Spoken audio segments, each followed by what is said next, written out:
క్రైస్తవులుగా, దేవుని బిడ్డలముగా మరి క్రీస్తును ధరించుకున్నవారు ఎలా ఉండాలండి? యథార్థముగా ఉండాలి.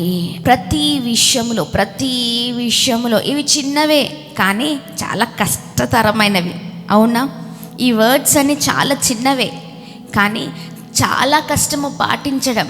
కానీ దేవుడు అంటున్నారు అవే కావాలి. ఆమేన్. ఆ బేసిక్స్ని మనం పట్టుకున్నాం అనుకోండి, ఈ పునాదులు ఏం చేస్తాయంటే బలమైన వృక్షముగా మారిపోతుంది. బలమైన వృక్షం అంటే ఫలమిచ్చే వృక్షముగా మారిపోతుంది. ఆమేన్. ఒక చెట్టు బలముగా మరి ఫలాలను ఇవ్వాలంటే కింద ఏం కావాలంటే ఆ చెట్టుకి వేర్లు గట్టిగా ఉంటే, పునాది గట్టిగా ఉంటే ఆ చెట్టు చక్కగా విస్తరింపబడుతుంది, చక్కని ఫలాలను చూడగలుగుతుంది, అన్నీ ఉంటాయి. చిగురిస్తుంది, చిగురు పెడుతుంది, అనేకులకు బ్లెస్సింగ్గా ఉంటుంది. మన జీవితాలు కూడా అలాగా ఉండాలంటే క్రైస్తవ జీవితాల్లో ముందుకు సాగేటప్పుడు ఇదిగో ఇవే పునాదులు, ఈ యథార్థముగా ఉండాలి.